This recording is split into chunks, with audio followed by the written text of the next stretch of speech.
The 3 minutes will be on every business day and it's going to be free. But for exclusive content, longer interviews, become a member because they cost more money for doing that. And I hope you do. Catherine Kronas is my guest today. She is a member of a school trustee board, and you questioned the habit they had of having a land acknowledgement at the start of each meeting, and you said, I'd like to object to it, and some further explanation. The Hamilton's Wentworth School Board promptly said, you're out, and they suspended you. You took legal action, and now you've been reinstated.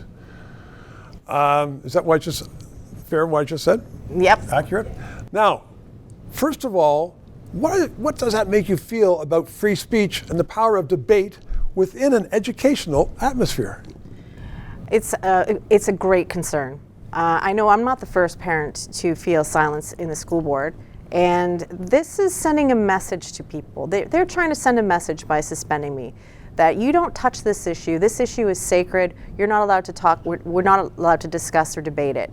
And I'm concerned moving forward, although I will say I was reinstated, so they had to say after that legal action. I have not violated any board policies or human rights policies, which I hope now that parents will see that they can speak, they should be allowed to speak, and I hope they use their free speech to speak.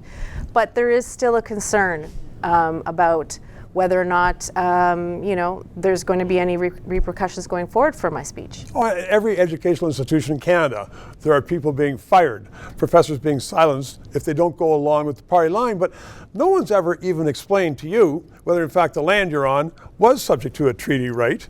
And I guess the discussion would be, if it's subject to a treaty right and people are there illegally, what the school board is going to do about it. But we don't want to discuss those things in Canada anymore. Well, I mean, I'm concerned about the fact that these land acknowledgements are a form of compelled speech. Although they're not forcing a parent to say it in our council meeting, the principal has to say it. If the principal doesn't say it, he's going to face consequences. And whether or not he believes it or not, I have no idea. So there is an issue there with this mandated speech.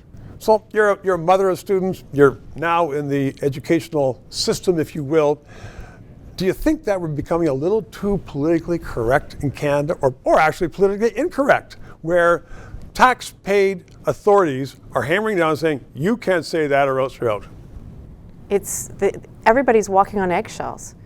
And when I decided to object to the land acknowledgement in my school council meeting, I said, I'm not walking on eggshells anymore. I'm going to speak what I think. I want you to know that I've had an Indian woman, she's an Indian, on this show a number of times, and she thinks those land acknowledgements, so when the officials are watching this show, she thinks they are baloney and should be done with. So there's some Indigenous people who are on your side as well. Absolutely. We're good. Catherine Kronas, keep up the good fight, and thank you very much. 3 minutes.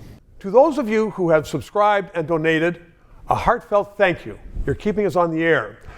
If you're watching and you haven't, please try to do so, because 4 years ago we started this show because there needed to be independent analysis. Now more than ever, with the Online Harms Act, once that gets into law, it's been passed once by the House, there are going to be hundreds of bureaucrats censoring the news in Canada, censoring this show.